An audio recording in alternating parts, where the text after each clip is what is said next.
is Good Morning Indiana, working for you. Good morning. The time right now is 4:27. We finally made it to Friday. Thanks for starting your day with us here on Good Morning Indiana. I'm Lauren Casey. We do have a few top stories to get to before we get into the show this morning. I want to first take a look at the latest COVID numbers. These are out from the State Department of Health here in Indiana. They release those numbers around the lunch hour each day. So here's the latest numbers. We know we had more than 700 new cases here in the state of Indiana, bringing our total number of cases positive tests to more than 54,000 since the pandemic began. 10 new deaths were also recorded yesterday, bringing our total to more than 2,600.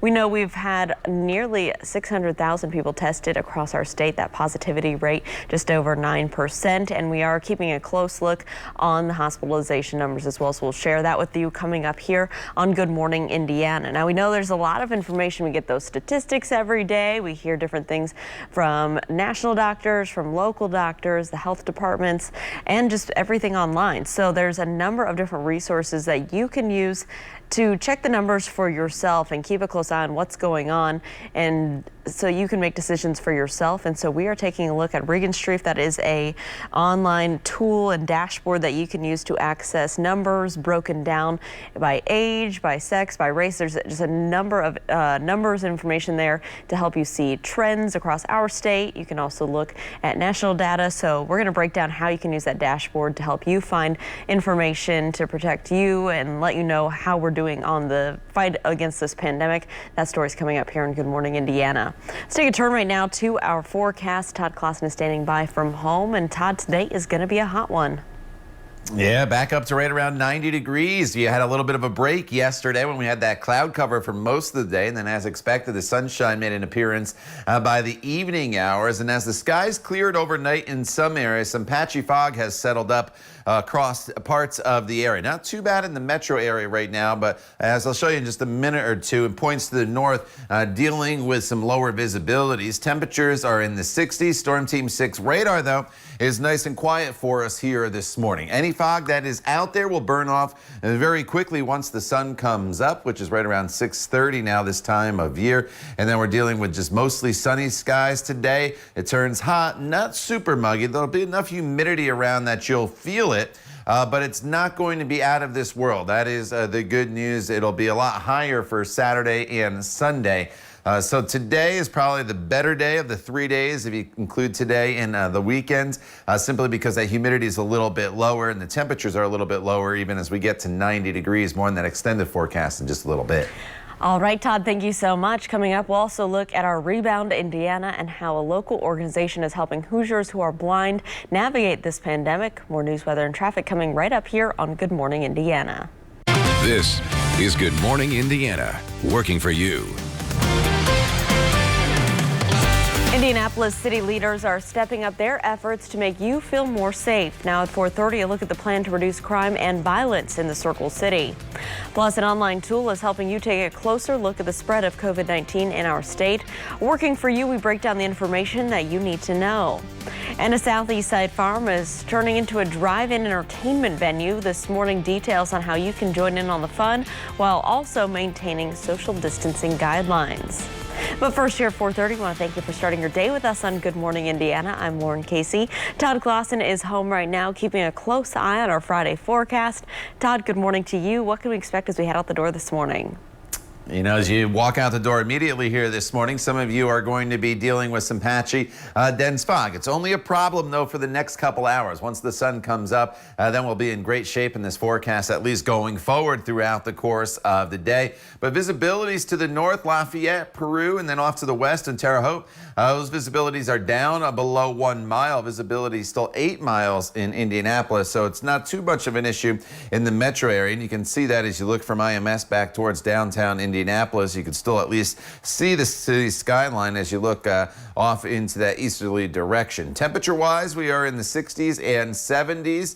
There's some humidity out there this morning, and you'll notice some humidity throughout the day, but it's not super high, at least compared to what it will be in the coming days. And then you see that band of cloud cover. Where those clouds are in place, that's where it's keeping the fog from forming. But if the skies do clear, I expect some fog to settle into the downtown area and the metro area, at least before the sun comes up. But once that sun does come up, 81 degrees by the noon hour, on our way up to a high temperature this afternoon, Lauren, of 90 degrees. All right, Todd, thanks so much. Let's take a look at traffic as you're heading out on the roads. This is I-65, a view here near Fletcher Avenue. You can see that traffic is moving along up to speed, both northbound and southbound. Keep in mind, we do have construction as you're heading on southbound I-65 through here, getting ready to get onto I-70 on the west side. You will not be able to use I-70 west between the south split all the way over to the west side, so keep that in mind for your commute. That extends into the weekend, and we'll have that closure last till about the end of the month, and of course, we'll keep you updated. The men and the women of IMPD, the men and the women of our Office of Public Health and Safety, and thousands of community members remain steadfastly committed to abolishing violence in our city. Indianapolis Mayor Joe Hogsett and the police chief Randall Taylor say that they've heard your concerns about public safety and now they are ready to take action. On Thursday, officials gave the snapshot of the state of crime in the Circle City, and it's not pretty. They say the murder numbers and the non-fatal shootings have increased at a rapid pace. Officials say they are committed to maintaining a focus on so-called crime hotspots around Indianapolis. Mayor Joe Hogsett laid out what he calls a multi-department approach that includes IMPD, DPW, the Office of Public Health and Safety, and the Department of Metropolitan Development, and here is what that will look like. IMPD officers will spend a specific amount of time in hotspot areas of their assigned beats, connecting with neighbors and making their presence visible. A radio and social media campaign will promote violence prevention programs and resources, and the Office of Public Health and Safety is partnering with the Domestic Violence Network to fund hotel stays, food vouchers, and other advocacy services for victims of domestic violence. Mayor Joe Hogsett also said that cameras are being installed along the canal. As city leaders work on public safety plans, some families impacted by violence are taking matters into their own hands to make a difference. Craig Joseph's son, Christopher C.J. Joseph, was shot and killed back in 2016. He was just 26 years old. After struggling to overcome his grief, Craig decided to help other families. He started the Hohoff Foundation 3 years ago. He meets with families who are in the same situation, and he offers help through financial donations. The foundation also works to put a stop to violence. Next Saturday, the 25th, they plan on holding a panel on gun violence that will include 3 different cities: Chicago, New York, and Indianapolis.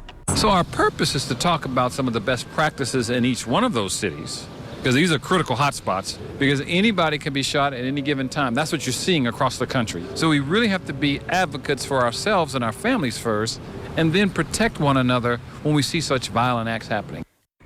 For more information on the panel, you can go to theindychannel.com and just click on this story. Turning now to the rising cases of coronavirus in our state, the state health department reporting 735 new cases of COVID-19. Since the pandemic began, 54,080 Hoosiers have been diagnosed with the coronavirus. 10 new Hoosier deaths were also reported on Thursday. A total of 2,602 people in Indiana have died from COVID-19. More than 595,000 Hoosiers have been tested for the coronavirus so far. 9.1% of those tests are coming back positive for COVID-19. There is some good news to report. State leaders say 15% of all positive cases are currently leading to hospitalizations, which is actually down slightly from last week's. Other hospitals surging through capacity.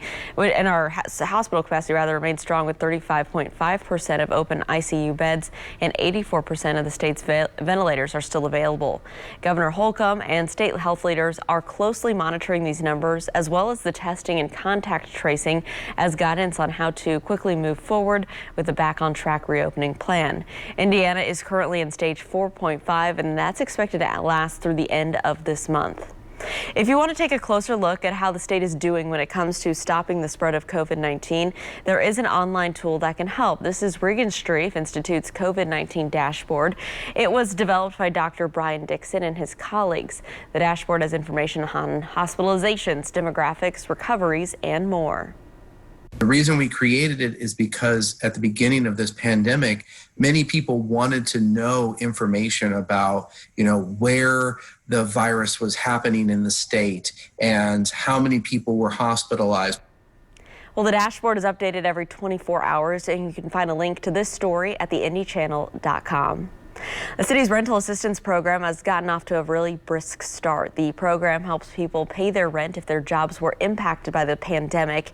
It just launched on Monday, and already more than 10,000 applications have been submitted. Due to the high volume within a short period of time, the website has switched to a waiting list, while the existing applications are still being processed. Processing is anticipated to last through next week. You can still submit your contact information to be notified when the site resumes taking applications.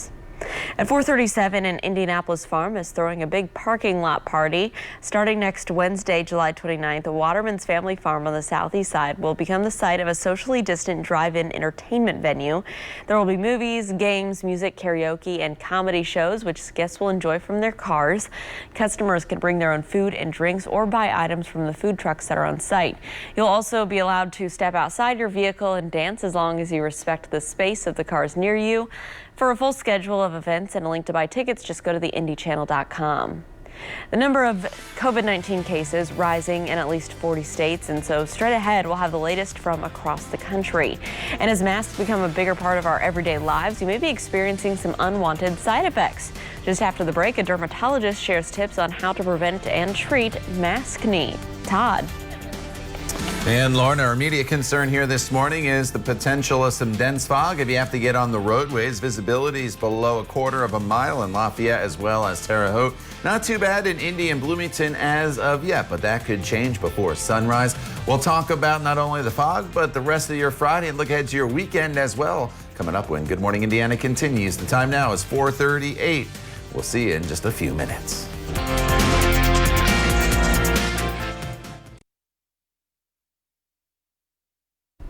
Welcome back. The time right now is 4:41. Here's a live look at the North Split in downtown. I-65 and I-70. You can see traffic here is moving along up to speed in all directions. We'll continue to keep you updated if there's anything you need to know to slow down or speed up your morning drive.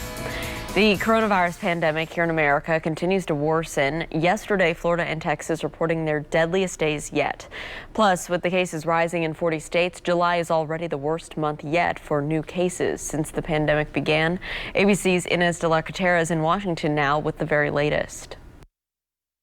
Overnight, Florida seeing its worst day yet. 156 deaths in just the last day. Miami hospitals now 95% full. As an ICU nurse, I beg you to take this virus seriously. And the mayor warning, if something is not done to dramatically alter our course, we could be in a more dire situation. Texas also seeing its deadliest day. The virus taking the life of Annalise Long, a 47-year-old mother of triplets. That was the hardest thing. Is that she gave it her all. And in Arizona, officials ordering refrigerated trucks as they run out of room in morgues.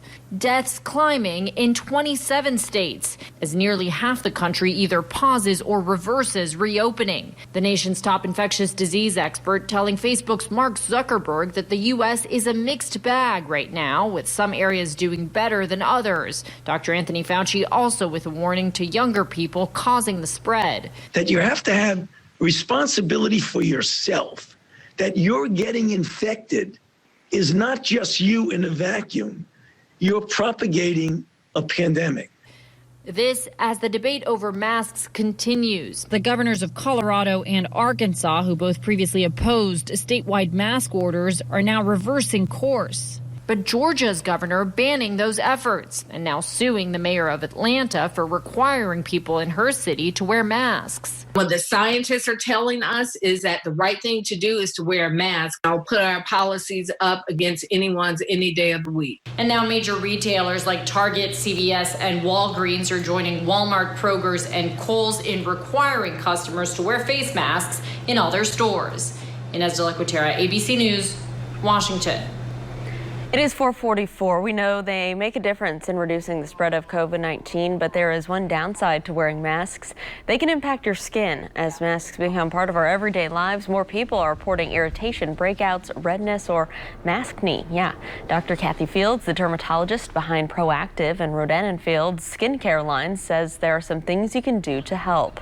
Start with the over-the-counter with a sal acid cleanser in the morning and a 2.5 benzoyl peroxide at night, and not just the spot but the full zone. The secret, stay on it to stay clear. If you stop using it, the bumps just come right back.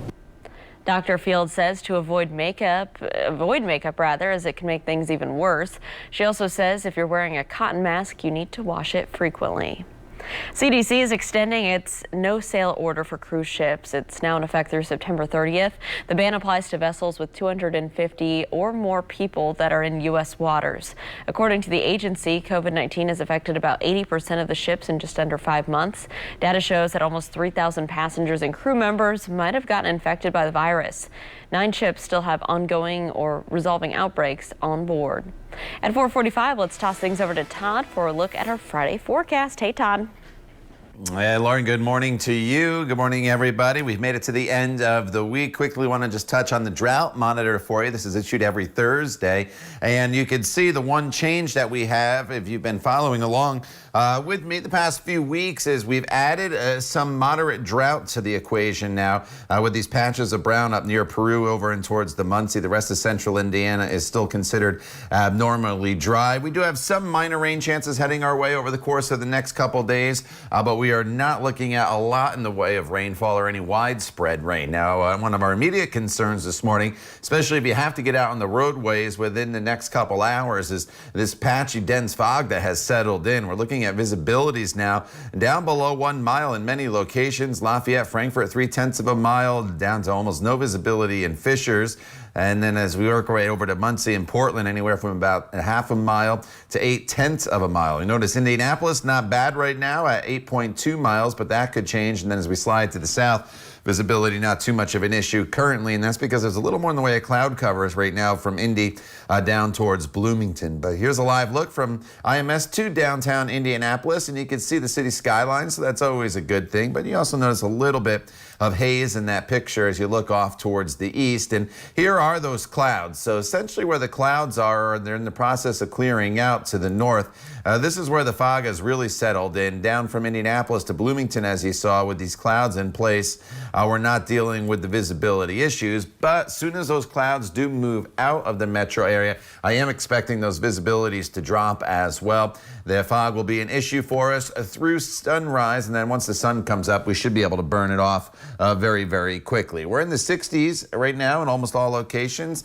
69 in Indy, 67 in Bloomington. Still a little muggy out there this morning, and as we go throughout the day today, we're looking at temperatures that'll eventually climb up to right around 90 degrees later on this afternoon. The humidity will come up a little bit as well, but we're not looking at a super humid day. Tomorrow and Sunday, the humidity comes up a lot higher, and that's going to put heat index values well into the triple digits probably by Sunday afternoon, as our actual high temperature on Sunday makes it up to 94. With the heat and humidity will come the chance of about a 20 to 30% chance of a spot storm over the weekend. Nothing really all that major. Better storm chances will arrive in this forecast as we work our way into Monday, Tuesday, Wednesday, and Thursday of next week as things become a little more unsettled. So as for the weekend, here, just prepare yourself for a lot of heat and humidity. That's the main focal point of the forecast, not the storm chances during the afternoon hours. Lauren? All right, Todd, thanks so much. Let's take a look right now at traffic for your commute. This is I-69 at 96th Street up in Fishers. Traffic's moving along up to speed, both northbound and southbound.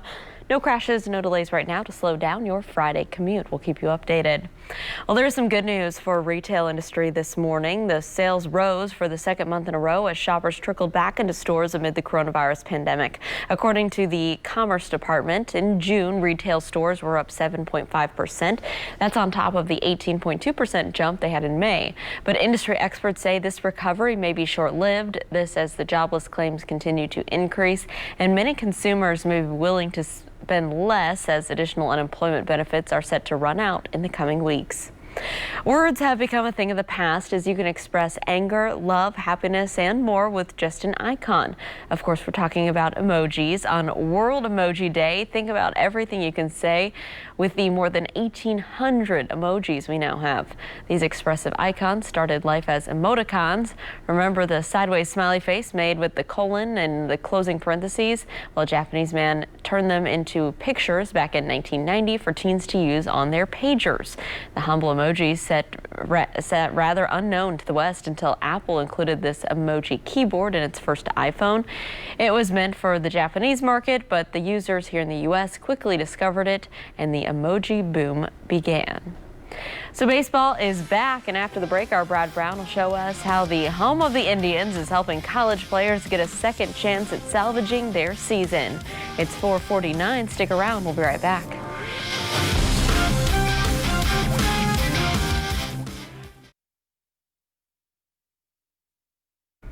Baseball is back at Victory Field. The home of the Indianapolis Indians hosted the College Summer League All-Star Game on Thursday. The Indians also partnered with the College Summer League at Grand Park to host a handful of games. RTV6's Brad Brown explains why many players would not have been able to play ball this summer without this league in this Sports Extra Spotlight. The boys of summer are getting a second chance to salvage something of a season. It gets a little chippy sometimes between teams and everything, but definitely it's a fun atmosphere for sure. I know that from my friends that also play in the league, it's definitely like something that where we have that still competitive edge and everything, but all around it's a fun time. Westfield's Grand Park is hosting the College Summer League, a dozen teams filled with around 400 players, largely from Central Indiana and the Midwest. Getting that, the information that they weren't going to be playing ball and then getting this response back, they were definitely excited to have a place to play. A lot of the guys enjoyed the way we've gone about it. Instead of playing 70 games, we're getting everyone 30 games. From Division I talent down through to the junior college ranks, all of these players share the common thread of having their original spring plans to play canceled by COVID-19. It means a lot to me because I was originally going to go down to the Prospect League down south in Terre Haute, Indiana, and just the ability to actually come out here and actually play at Grand Park. I mean, I live 20 minutes right down the road, so it's nice to be on like great facilities and all that other stuff. A handful of these guys will be getting strong looks from Major League scouts. For many of them, though, it's simply a chance to be on the field, when that prospect seemed grim just a few months ago. We focus all of our program on training, so we're not over-pitching anyone, we're not overplaying anyone. We have trainers on staff that assist them at our indoor facility. We've gravitated towards some college baseball, and now without not having any Indians games, and to be able to bring some of these college kids out, give them a unique experience, all-star game, regular season game, and then a championship game, we feel really good about it. The now common threads of playing during a pandemic are easy to spot around Grand Park. We have to continuously remind people, hey, follow these guidelines, listen to us. We're trying to keep everybody safe here. But once they step between the lines, it's just baseball.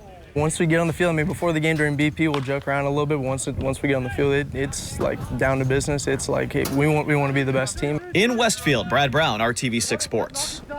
Brad, thank you. Victory Field will host 2 more games this month, next Thursday the 23rd and the following Thursday the 30th. Remember to join the RTV6 Facebook page as well tonight to help honor graduating seniors. Sports Director Dave First will host the National Football Foundation Central Indiana Chapter Annual Scholastic Awards.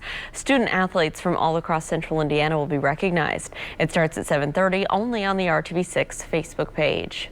Time now for a check of our Friday forecast, and we're getting a look at the rest of the week. Todd. Yeah, for all those games that are taking place at Victory Field and up at Grand Park, it's going to be a hot one out there as we go into the 90s today, tomorrow, Sunday, and even into Monday and Tuesday of next week, with Sunday heat index values being over 100 degrees. Just some small storm chances over the weekend, mainly just a stray pop-up storm in the afternoon hours. Otherwise, the heat and humidity is the bigger issue. Then as we get into next week, it becomes a little more unsettled, and the storm chances will kind of ramp up Monday, Tuesday, Wednesday, and Thursday, but none of those days will be a complete washout. The time now is 4:57. You're watching Good Morning Indiana right here on RTV6. We're back in just a couple of minutes. We hope you see